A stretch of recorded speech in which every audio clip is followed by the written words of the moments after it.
নাগরিকদের ভোটাধিকার সুরক্ষিত থাকবে। তো আপনারা ঠিক আছে, এক দেশ এক ভোট যখন হবে তখন দেখা যাবে। তো এখন যেখানে ভোট হয় সেখানে সে সুরক্ষার কথা বলছেন না কেন? গত ত্রিস্তর পঞ্চায়েতে কি হলো? প্রার্থী খুন হয়ে গেল। ভারতীয় জনতা পার্টির দেবতুল্য কর্মীরা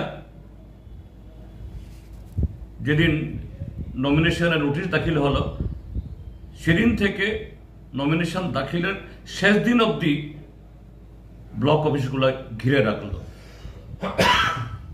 এতে এইভাবে কি সুরক্ষা, মানে নাগরিকদের ভোটাধিকার সুরক্ষিত রাখা?